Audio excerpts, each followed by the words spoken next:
ሰላም ታመመች። ሰላም የልጇን መኖር ስትሰማ እጅግ በጣም ደነገጠችና ራሴን ብላ ፌንት ወደቀች። አቶ ደረጀም ደነገጠ። አቶ ደረጀ እንግዲህ የመጨረሻ ምጤን ልገላገል ነው፣ ጽንስ ብዙ ጊዜ ይሄንን ነገር ተሸክሜዋለሁኝ፣ እውነቱን ለመናገር ዛሬ የመጨረሻ ቀን ነው ብሎ ወደ ሰላም ከሄደ በኋላ ሰላምን እንግዲህ ስለ ልጇ ሊነግራት መሆኑን ያው ነግሯት ነበርና ስለ ልጇ ሲነግረት ሰላም ታመመች፣ ፌንት ወደቀች። እጅግ በጣም ልትጠብቀው አልቻለችው ነገር ሆነባት። የልጇ ነገር 19 ዓመት ሙሉ ልጇን ወልዳ አላሳደገች እናት ልጇን ከአጠገቧ አንስተው የወሰዱባት ቤተሰብ የቤተሰብን ደህንነትና ትዳር ለመጠበቅ አፍና የኖረችዋ ሴት ዛሬ የመጨረሻ ቀን የልጇን ጤንነትና ደህንነት እንዲሁም ደግሞ በአጠገቧ እንደምትኖር ሲነግራት እጅግ በጣም ነበር የደነገጠችውና የታመመችው። ራሷን ስታ ወደ ሆስፒታል ሄደችው። ሰላም ውድና የተከበራችሁ ቤተሰብ እንደምናላችሁ፣ ለዚህ ለቤት አዲስ ከሆናችሁ ሰብስክራይብ በማድረግ ቤተሰብ ይሁኑ። እንግዲህ ሰላም እጅግ በጣም አዝናና ተከፍታ በነበረችበት ሰዓት ወይዘሮ ማርታም ሰላምን ምን ሆነሽ ነው እያለች እየጠየቀቻት ነበረ። ከ3 ቀን በኋላ ልነግርሽ እችላለሁ ይህንን ሚስጥር እያለቻት ነበር። አቶ ደረጀ ናታንን ቁጭ አድርገው አባትህን እጅግ በጣም ትወደዋለህ፣ እንደምታከብረውን ማቃለሁኝ፣ ግን አንተ የምታውቃትንና መልካም ባህሪ ያለላትን ሴት አግባቢ ልታገባለህ ወይ ብለው በጠየቁት መሰረት ናታንም መልሱ በዚህ ጉዳይ አባቴ ሁሉን ነገር አድርግ ቢለኝ ላደርግ እችላለሁኝ፣ ደግሞም አደርጋለሁ፣ ግን እኔ የማልወዳትንና ጥሩ ጸባይ የሌላትን ሴት ግን ላገባለት አልችልም ብሎ ይፋ በይፋ ነገረው። ናታን እኔ አንድ ነገር ልጠይቅህ፣ ወንድምህ አባትህን በጓደኝነት ሳይሆን በግቢ እንዲዛመደው ፈልጋለሁኝና አባትህ ደግሞ እኔና አባትህ ዝምድና መፍጠር እንፈልጋለን፣ ስለዚህ አብጌልን አግባልኝ ቢልህ ታገባታለህ ወይ አለው። በቀጥታ ነው የምጠይቅህ ናታን፣ ዩሊታ ወይም ፍራቻ ምንም ነገር እንዳይዝም፣ ትዳር ማለት ትልቅ መሰረት ነው ብሎ ሲጠይቀው እሱም አለ አባዬ ይቅርታ አድርግልኝና አቢጌልን እኔ አልወዳትም። አቢጌል በእርግጥ ቆንጆ መልክና ቁመና ያላት ልጅ ናት። ቢሆንም ግን እኔ አቢጌልን ልወዳት አልችልም፣ ላገባትም አልችልም ብሎ ነገረው። አባዬ ግን ይቅርታ እያለ እየደጋገመ ይቅርታ እየጠየቀ ነበረ። አቶ ደረጀ ምንም ናታን ችግር የለውም፣ እኔ እንደ ወንድ ልጅም እንደ ልጅም እንደ ቤተሰብም በግልጽ ነው የጠየቅኩህ፣ ደግሞ በግልጽ በይሉኝታና በፍራቻ ሳትመልስልኝ እውነታውን ስለነገርከኝ እጅግ አመሰግናለሁ ብሎ ከዛ በል እንግዲህ አብሽራ ይዞ ብሎ ተለያዩ። ሰላም ለአቶ ደረጀ ደውላ የት ነህ ጋሼ አትመጣም ወይ እየጠበቅኩ ነው ወይ አለችው። እሱም አለ እንደሚመጣና ለምን እንደምፈለገችው ሲጠይቃት እያወክ ለምን ትጠይቀኛለህ? እኔ እኮ ልጄን ብዬ ነው አንገቴን አቀርቅሬ 19 ዓመት ሙሉ የቤት ሰራተኛ የሆንኩት፣ ሚስጥርህንም ይዤ የቤት ሰራተኝነት የሆንኩት በተስፋ ነው። ስለዚህ ወጥቼ ትዳር መስርቼ ቤተሰብ አፍርቼ መኖር እኮ አላቃተኝም፣ ግን ልጄን የአብራኬን ክፋይ ብዬ ያማጥኳትን ልጄን ፍለጋ ላይ ስለሆንኩ ነው። ተስፋ ብዙ ዓመቶች ሰጥተኛል። አሁንም መልሰህ ተስፋ ሰጥተኛል። ሳምንት ቀጠሮ ይዘን ነበረ፣ ምንም የለም። ስለዚህ ለትዬ ከመንገሬ በፊት የሆነ ነገር አድርግ ስትለው አታደርጊውም፣ እኔም ማስፈራሪያ ነው እንጂ አውቃለሁ አንቺ ለዚህ ለቤተሰብ ትልቅ መስዋዕትነት ከፍለሻል። ስለዚህ ይህን ነገር ልታደርጊው አትችይም ብሎ ሲላት ጋሼ እባክህ አለችው። እሱም እንደሚመጣና ለምሳ እንደሚነግራት ነገራት። ጋሼ አንድ ጥያቄ ልጠይቅህ፣ ልጄ በህይወት አለች ወይ ነበር ያለችው። አዎ በህይወት አለች ብሎ ቃል ገባላትና ለምሳ ሲሄድ ቤት እንደሚነግራት ነገራትና እሺ አለች። እሷም እንግዲህ ይህን ነገር ስትሰማ እጅግ በጣም ኪችን ዘግታ እያለቀሰች ነበረ። በስተመጨረሻም ማርታ ሳሎን ላይ ቁጭ ብላ እያነበበች ስለነበር ሻይ ሰርታላት ሄደች። ከዛ በኋላ ሰላም እንዴት ነሽ? አንቺ በቃ ሰራተኛ ይቀጠር ቢባል እምቢ አልሽ እያለች ስትላት አይ ደህና ነኝ እትዬ እያገሽኝ አይደል እንዲህ አለቻት።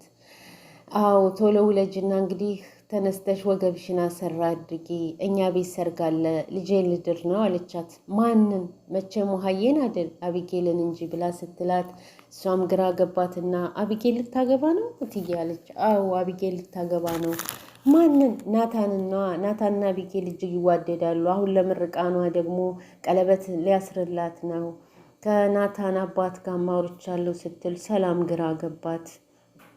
ናታን ይወዳታል አለች። አዎ ግራ ተጋባት። የምትለው ሁሉ ጠፋትና እሺ በቃ ትዬ ብላ ሄደች። ተመልሳ ደግሞ ግራ ገባት። ተመልሳ መጣች። አቶ ማርታም እጅግ በጣም ግራ ገብቷት እንዴ ይች ልጅ ምን ሆነች አለች። በኋላ አቶ ደረጀ ከመጣ በኋላ መኝታ ክፍላቸው ገብቶ ማርቴ እንዴት ነሽ አላት። እንዴ አጠገብ ቁጭ ብዬ ስትለው አላት እንግዲህ ናታን አባት እንዳወራችው ነገረችው። ሁሉ ነገር እንደሆነ ስትነግረው አንተ ጋር አወራችሁ ያለች። እሱም ማለ አይ አላወራንም፣ ቢሆንም ግን ናታንን ጠይቄው ነበር። ናታን አባቱን እንደሚወድና ሁሉንም ነገር አድርግ እንደሚለው ትምህርት አቋርጠህ ራሱ ወደ ኔና ብለው እንደሚሄድ ሁሉ ነገረኝ። ግን ሚስት አግባ ቢልህ የማልፈልጋትን ሆነ ወይም እንደገና ደግሞ ጥሩ ስነ ምግባር የሌላትን ልጅ ታገባለህ ወይ ብዬ ስለው እንደማያገባ ነገረኝ። ስለዚህ በስተመጨረሻም አቢጌልን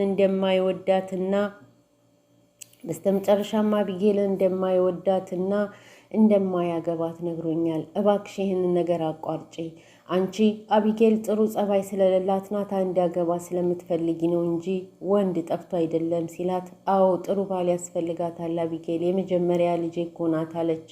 እባክሽ ተይ፣ ይሄ ነገር ጥሩ አይደለም፣ እሷ አይወዳትም ብሎ ቢላትም ወይዘሮ ማርታ ግን ልትሰማ አልቻለችም። እኔ ይሄን ነገር አስተካክለዋለሁ ነበር ያላት።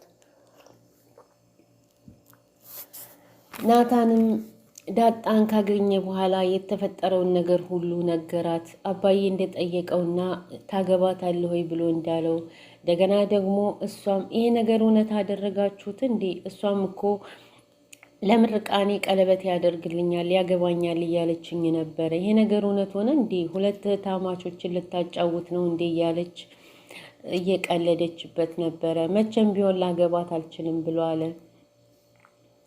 አርጁን እና ናታን ተገናኝተው እንግዲህ አርጁን አንተ የአቢጌል ፍቅረኛ ነህ እንዳለው፣ ፍቅረኛዋ ሳይሆን ወንድሟ ነኝ፣ ግን ራስህን አትሸውድ። አንተ ሳስበው የህንድ ፊልም ታያለህ መሰለኝ። አቢጌል እንደምታስባት እንደዚህ ቀላል ሴት አይደለችም። ስለዚህ ወደ ራስህ ተመለስ አለው። ቢሆንም ይሄ ብቻ ነው ወይ ቃላት ብሎ አርጁን ተናደደበት። አቢጌል እንግዲህ ናታንን ካላገባሁ ራሴን አጠፋለሁ እያለች ነው።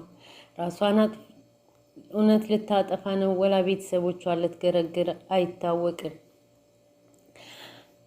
ናታን ዳጣና አቶ ደረጀ ሻይ ቡና ሊሉ ከወጡ በኋላ እጅግ በጣም አስጨናቂ ነገር እንዳጋጠመውና እንደተጨነቀ ሲነግራት፣ አባዬ ጭንቀትህ ምንድን ነው? ጭንቀትህ እኮ ከላይ ራሱ ይታያል። ስለዚህ ምን ሆነህብኝ ነው? አንተ ስትጨነቅ ማየት አልችልም አለችው።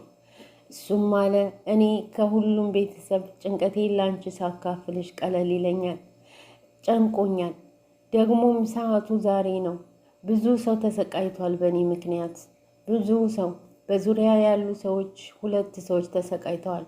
እውነቱን ደግሞ አሁን መናገሪያ ሰዓት ነኝ እያለ አንዳንድ ከመጽሐፎቹ የሚያነበበውን ነገር ነገራትና አባዬ አብሽር፣ ሁሉም ያልፋል እያልክ ያስተማርከን ደግሞ አንተ አይደለህ እንዲህ አለችው። በቃ አብሽር፣ ሁሉም ነገር ያልፋል፣ በእኔ ምክንያት ነው እንደዚህ የምትሆነው አለችው። እሱም አለ አንቺ ምን አጠፋሽ? በአንቺ ምክንያት አይደለም አላት። ቢሆንም በእኔ ምክንያት መሰለኝ እንደዚህ የምትሆነው አለችው። በቃ አባዬ ይዘው ተባብለው ተለያዩና እንግዲህ ቀጥታ ወደ ሰላም ጋር ነበር ሄደው። ሰላም ጋር ሂዶ ልጇን እንደሚነግራት ቃል ገብቶላት ስለነበር ወደ ሰላም ጋር ሲሄድ ጋሼ ልጄ በህይወት አለች አለች። አሁንም ልጅሽ በህይወት አለች። ልጄን እኮ ሳልጠግባት ሳላቅፋት ከስሬ አንስታችሁ ለትዳር ስትል ወሰድካት። እኔም ትዳራቸውን አክብሬ 19 ዓመት ሙሉ የቤት ሰራተኛ ሆንኩኝ። እባክህ ዛሬ እንኳ በቃሽ በለኝ። እኔ በሚዲያም ቢሆን ወጥቼ እፈልጋታለሁ። ለመወልደውም ልጅ እነግርሃለሁኝ እህት እንዳለችውና እንዲፈልጋት እባክህ ጋሽ አለችው። ልጄ እኮ አሁን እንግዲህ ጎዳና ላይ ወጥታ የምትበላው አታ የምትጠጣው አታ አትማር፣ ወይ አሟት ወይ ሙታም ሊሆን ይችላል አለች አልኩሽ። ልጅሽ እኮ እንደውም አግብታ ቤተሰብ መስርታ ሀብታም ሆና ይሄም ጥሩ ጥሩ ነገር እንዴት አታስቢ? መጥፎ መጥፎውን ነገር ብቻ የምታስቢ ሲላት እኔ አላቅም የልጄ ነገር ግራ ገብቶኛል አለችው።